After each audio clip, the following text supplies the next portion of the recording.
Andy, my dude, have you heard of the magical website builder known as Squarespace? Ugh, not another Squarespace ad. I feel like every podcast is sponsored by them. Hey, don't knock it till you try it. Yes, okay, it is overhyped, but actually it lives up to the hype. Squarespace is like a website fairy godmother. With a click of a button, your site transforms into a beautiful masterpiece. A website fairy godmother? That sounds interesting. What makes it so magical? Well, for starters, those slick templates make anyone look like a professional web designer. Pick one, customize the colors and fonts to match your brand, and voila. Plus, the drag-and-drop fluid engine is so easy, your grandma could build a site on Squarespace. Well, she did knit me a lovely scarf last Christmas.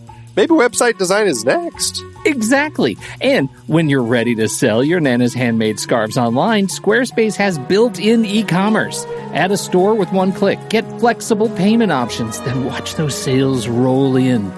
And when she wants to teach others her steezy scarf skills, Squarespace's new courses feature is just the ticket.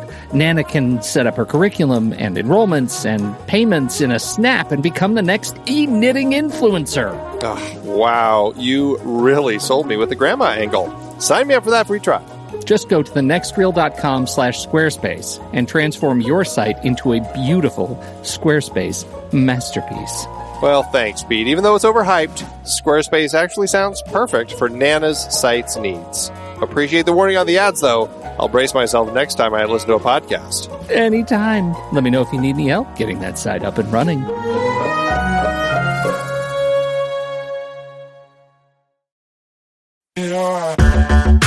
Andy, can you believe we've almost hit 700 episodes of The Next Reel? I know, it's crazy. And with all the other episodes in our family of podcasts, we are well over 1,200 episodes of movie conversation.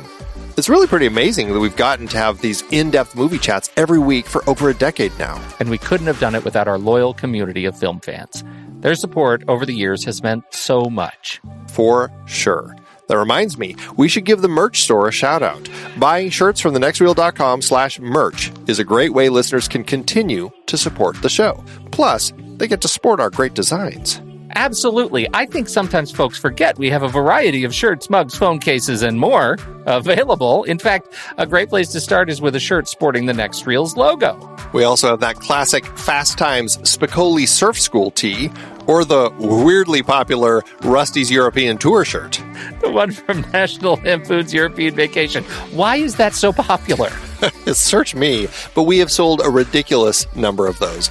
I guess there are a lot of Rustys taking trips to Europe? We're always adding new designs based on movies we've covered, like our brand new design for a streetcar named Desire, featuring a streetcar named Desire. So if you want to rep your love of TNR and films, head to thenextreel.com/merch. Every purchase helps us continue to have these weekly in-depth conversations. So visit thenextreel.com/merch today. And as always, thanks for listening and being a part of the Next Reel community. We've got lots more great movie chats coming your way. I'm Pete Wright. And I'm Andy Nelson. Welcome to The Next Reel. When the movie ends, our conversation begins. In just a matter of seconds, you're going to hear a classic episode of this show from back in the day when we called ourselves Movies We Like. It took us a while to settle into the show's format, so you'll notice some differences as you listen to these episodes. For instance, it takes us a bit of time to actually get into the conversation about the movie. Things like that. But we're still proud of the conversations about the movies themselves, and we think they're worth keeping in the library. So enjoy these episodes from our back catalog. And you can become part of our Discord community, learn more about the show, and find out how you can become a supporting member at thenextreel.com. So thank you, everybody, for downloading and listening to The Next Reel. We appreciate your time and attention, and we hope you enjoy the show.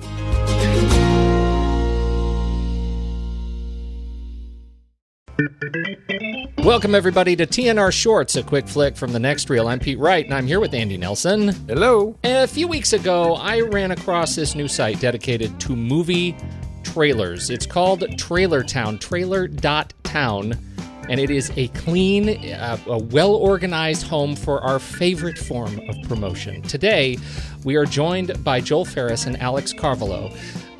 See, I already screwed it up, didn't I? Today, we are joined by Joel Farris and Alex Carvalho, half of the Trailer.Town team and founders of the site. Gents, welcome to The Next Reel. Thanks. tell us a little bit about Trailer.Town, and really, I'm interested in kind of the intention of the site. What made you guys decide this is something we are uniquely skilled and uniquely placed to do? Well, sometimes you just got to do it, even if you don't know if you're uniquely skilled to do it. Hear, hear. I mean, that's actually, we're going to take that as our mantra. Yeah.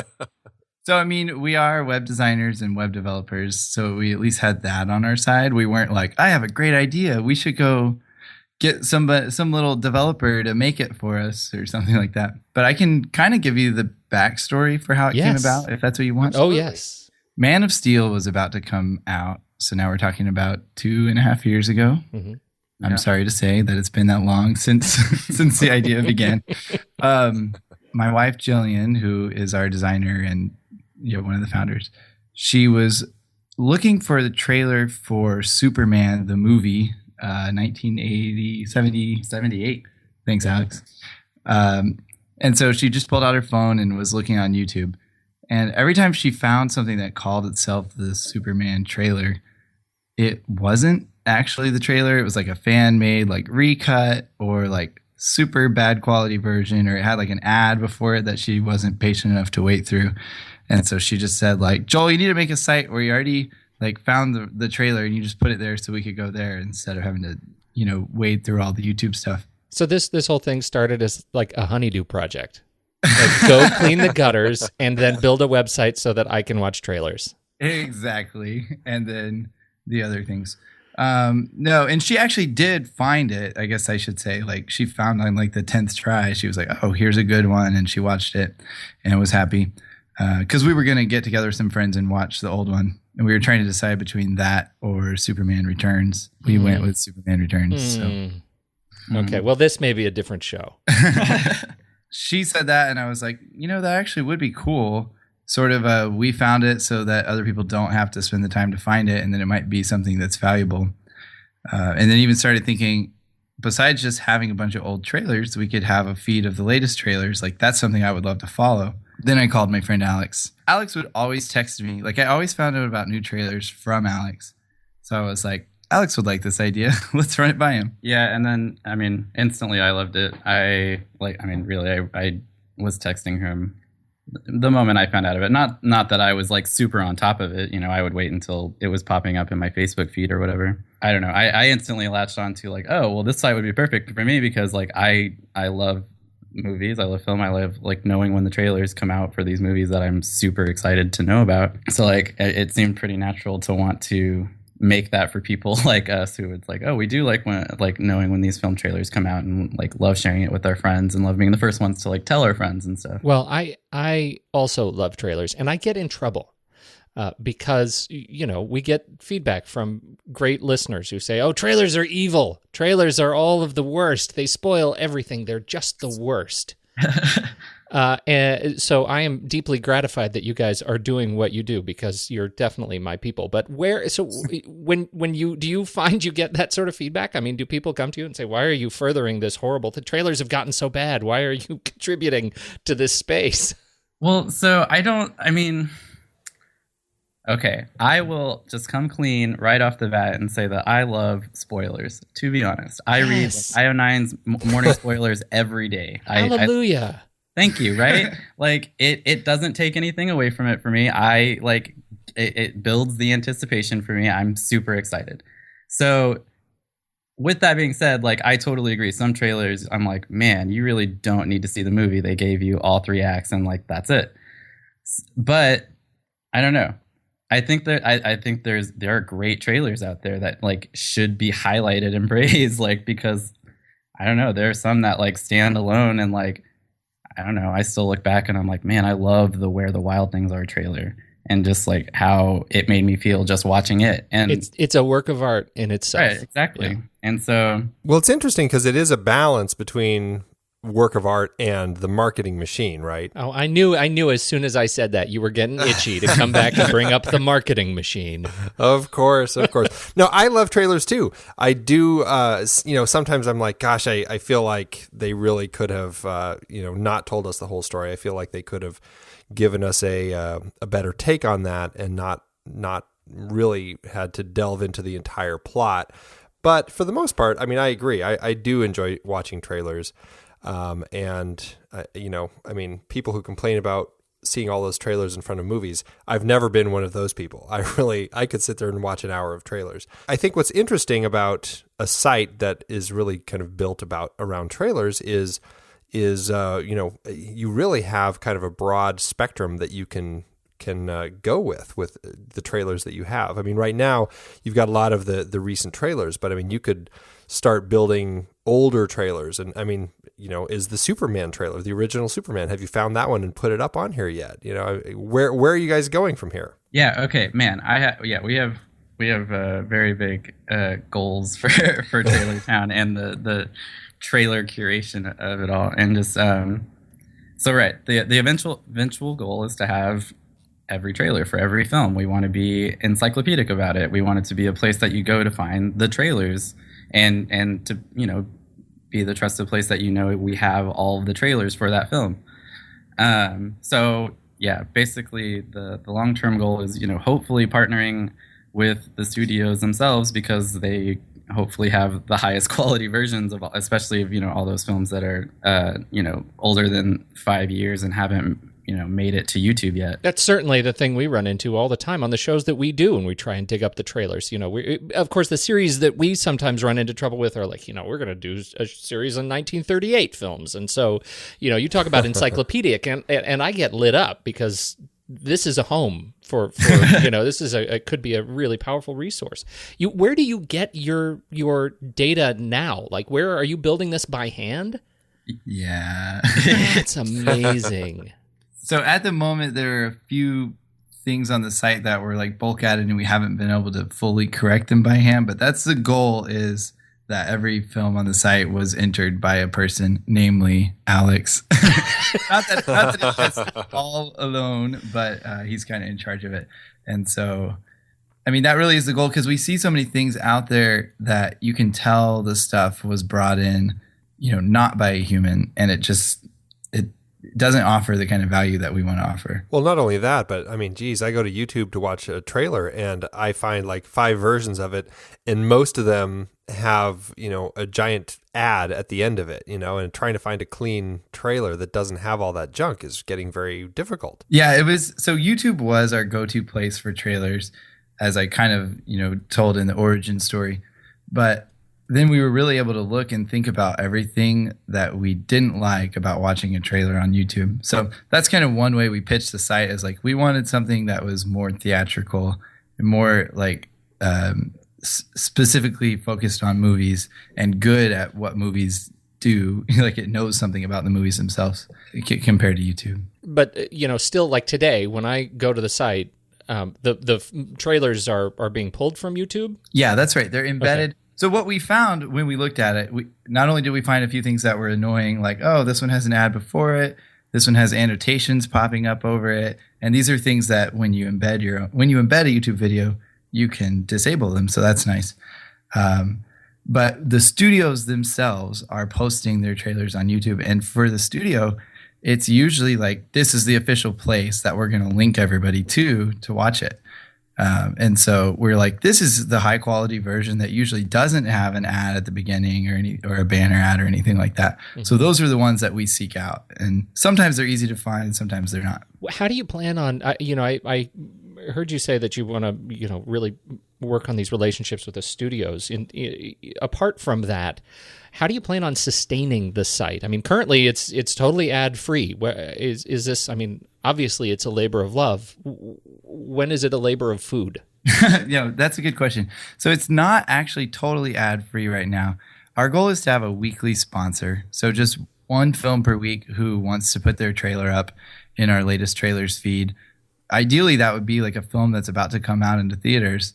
For instance, this week there's a little film. Well, we won't say Star Wars. There's another film. What is it? Sisters with Tina Fey and Tina Fey, right. Amy Poehler. So Sisters might want to put their trailer in front of some people, and there are a lot of places that they're already doing that, and we would just kind of hope that Trailer.Town could be one of those. So we could put it in our latest trailer feed and have a link over to buy tickets or something like that. Just something simple that doesn't annoy anybody. but could get some attention for them. That's fantastic. And I love your long view of it because, frankly, as Andy and I have been talking, when we put trailer links every week in our own show, and we there is really no better place right now, as far as I'm concerned, to send people than Trailer.Town. It just looks great. You guys did a great job. Thank you. Thank you. What is the best way for people to keep up with the site? I mean, obviously going to the site, but how do you want people to engage? So there's following us on Twitter would probably be like the coolest thing that someone could do. We on also the list do have of cool things to do. Yeah, Followed shortly after, send us a check. Well, and apparently mailing lists are cooler than what I would have guessed. Yeah, so we created an email list and we thought, I don't know if I would sign up for this, but we'll see.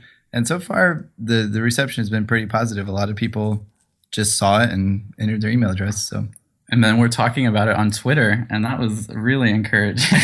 yeah, It's so funny. I can read your sarcasm on the site. Email signups so hot right now. That's a Zoolander quote. I know, right? That's awesome. Well, it's great, and we really we're very excited about it. This is we're talking to you as part of a series of conversations that we're having with the people behind our very favorite movie sites. What are your very favorite movie sites? I've been using Letterboxd for the last few months just to sort of keep track of the movies I've been watching, and that's been a lot of fun. Not even to go into much detail about it, but just being able to be I watched this on this date and I liked it about this much. Yeah. And so I love it. Perfect. Letterboxd is fun. Letterboxd is love fun. it. You should tell them your daily reader. My daily reader of IO9. Yeah. I mean, yeah, it's a sci-fi whatever blog. They do film too. And I love it. I read, I check it all day, every day. Read morning spoilers. I love the morning spoilers. I can't get it. That's all right. So- this is a safe space. No shame. I feel no shame. I proudly proclaim that yes, you can tell me whatever ending you want. So I didn't have many I didn't really follow movie sites closely before getting into this. And I guess in a way that's what we thought of as for people like us or, Alex followed IO9, but for people who aren't regularly following movie news, there are a lot of people who do. They're going to be on movie news sites many times a day. So they already know about the latest trailers. But we feel like ours, since it just focuses on trailers and not a ton of other news, is a more, I guess, average person, user-friendly kind of approach.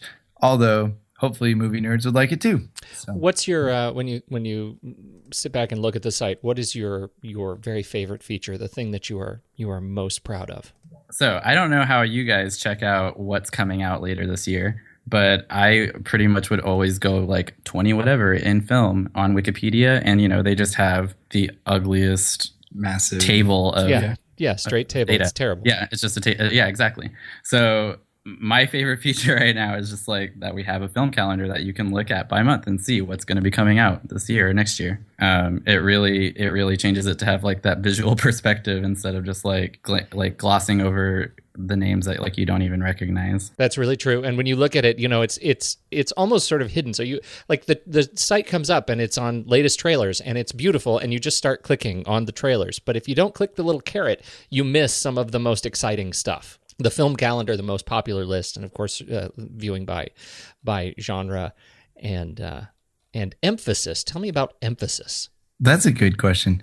If we put trailers for every film on the homepage, that there would be too many. There would be several per day, and that so many of them would be films that none of us would ever hear about, which in some sense could be cool if it's ooh, I just found this thing that looks really interesting and we want to share it with people, even though they might not have heard about it otherwise.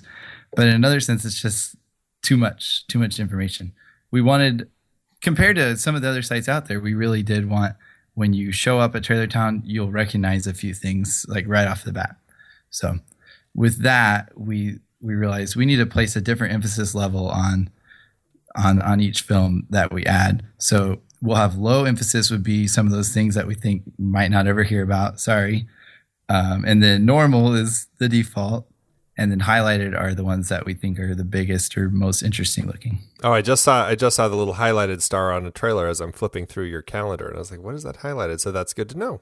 Yeah, and that's really fun to play with, actually, to see what is sneaking up on me. Yeah. So this is 1.0 and we're still adding new features.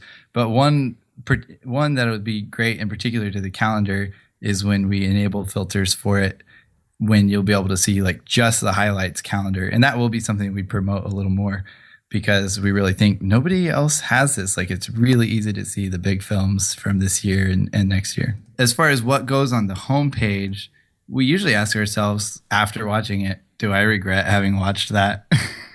If we do, then we won't post it. If it's something that we were kind of like, maybe even I don't want to see Crouching Tiger, Hidden Dragon, Sword of Destiny based off of this, but I'm glad I saw the trailer and I kind of have a feel for what it's going to be like. And people are talking about it, so now I know. What's the oldest trailer you guys have on your site right now? How far back have you gone so far? Well, some of it. So right now we've been getting all of it from the studio's YouTube pages, and so some of them have some Throwback Thursday trailers that go back pretty far. So that might not. I don't know specifically, but I know I've seen the 40s.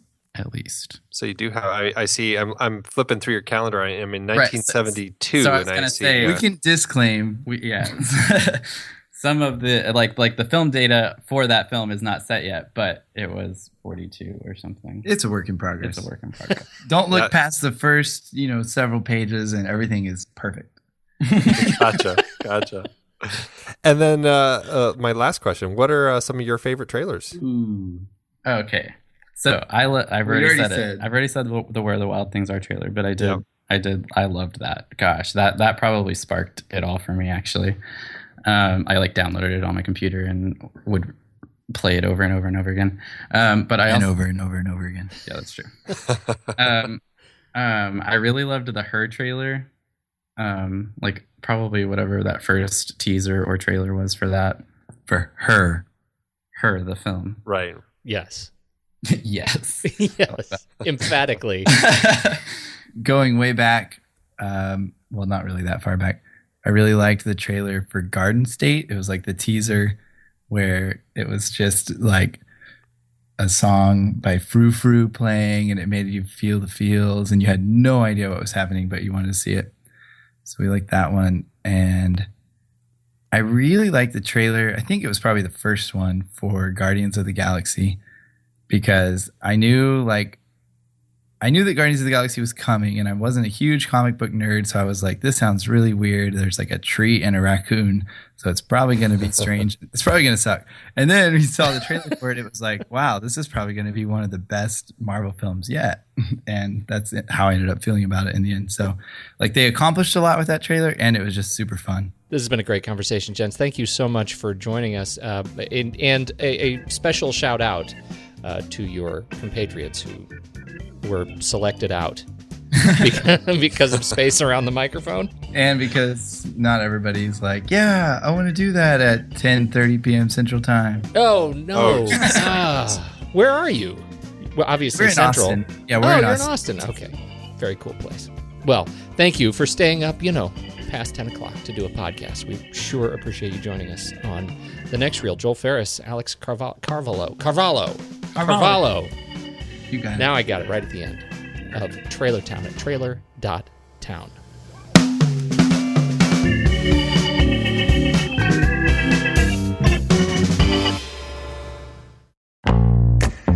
It is hard to believe we have been having in-depth conversations about movies since 2011. You are telling me. Producing this show week after week requires a ton of work behind the scenes.